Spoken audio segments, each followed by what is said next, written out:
आधुनिक युग के श्रेष्ठ राष्ट्र कवि रामधारी सिंह दिनकर द्वारा सन 1929 ईस्वी में प्रथम खंड काव्य प्रणभंग लिखा गया, जो उसी वर्ष प्रकाशित भी हो गया।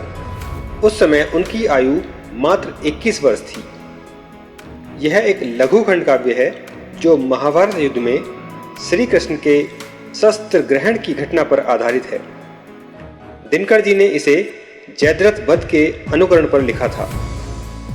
प्रस्तुत खंड काव्य का उल्लेख आचार्य रामचंद्र शुक्ल ने भी अपने हिंदी साहित्य के इतिहास में किया है, जिसके कारण इस पुस्तक के बारे में और अधिक जिज्ञासा बढ़ गई।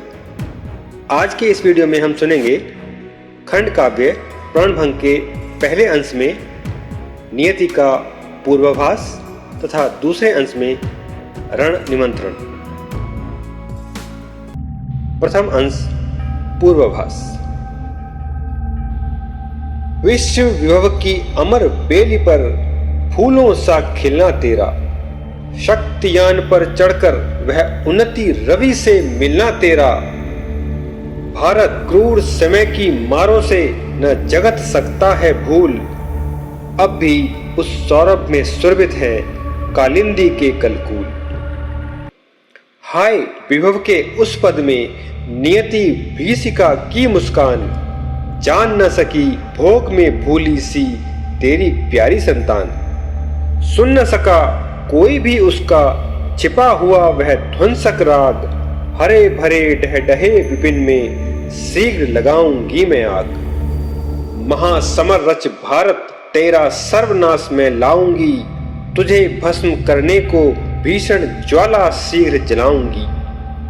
कुरुक्षेत्र उस प्रलय क्षेत्र में रचा गया संग्राम विशाल, नियति कलिका बनकर आई करने को तांडव विकराल। आह भाइयों ने भाई से ही प्रचंड खम ठोका था, प्रलय घड़ी थी घोर वहां वह सर्वनाश का झोंका था। खेल खेल जिसकी गोदी में प्रिय भारत श्रीहीन हुआ, हाय सुभग श्रृंगार हमारा जलकर भस्म विलीन हुआ। इधर पार्थ का अग्निबाण था, उधर पितामह की ललकार, कर अपना प्रण भंग चक्रधर क्रोधित केशव ने की वार। जिसकी अमित कीर्ति से की कवियों ने पावन वाणी है, पद्म पुष्प यह उसी भक्त वत्सल की कृपा कहानी है।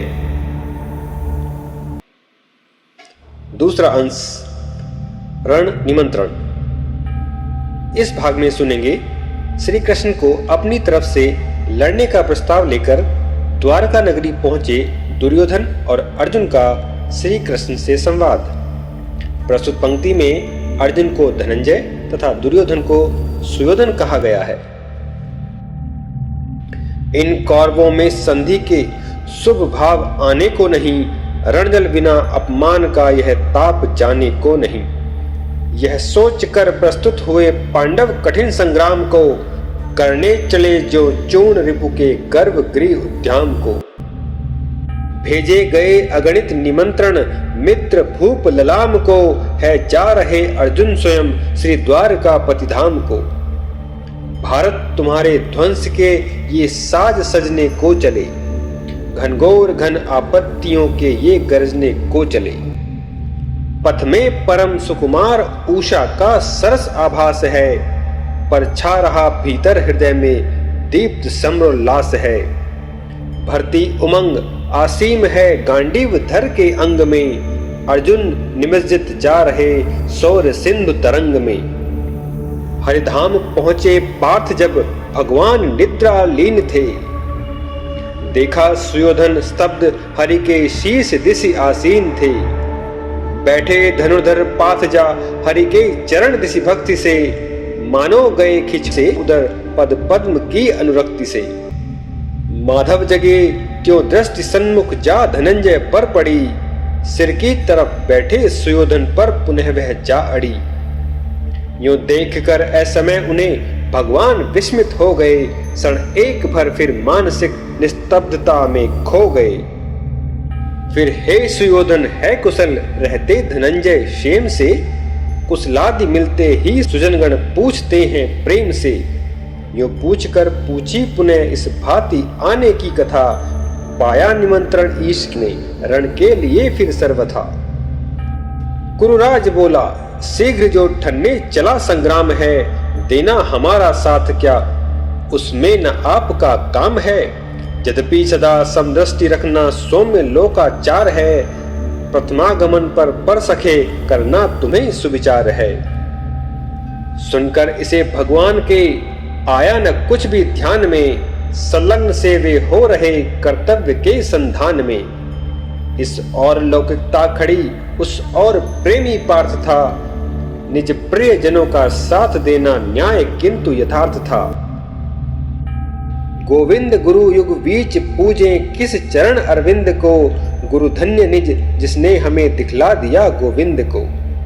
यह सोचकर हरि ने कहा, प्रिय युगल हो तुम एक से, चलना हमें पर चाहिए सुच सत्यता सुविवेक से। निज हाथ से मैं शत्रुओं को बंधु मारूंगा नहीं, हे मित्र इस संग्राम में मैं शस्त्र धारूंगा नहीं। पर पा चुके अर्जुन प्रथम मेरे नयन के लक्ष्य को, करना हमें सहाय है अतएव दोनों पक्ष को। नारायणी सेना हमारी है महाबलशालिनी, समरस्थली में जो करेगी शत्रु नाश करालनी। अर्जुन तुम्हारे हैं अनुज, इससे हमें यह चाहिए, इनसे प्रथम पूछे भला तो में इन्हें क्या चाहिए। बोले धनंजय एक विधु बिना लाख उद्गण दीन है, त्यों एक केशव के बिना पांडव मलिन बलहीन है।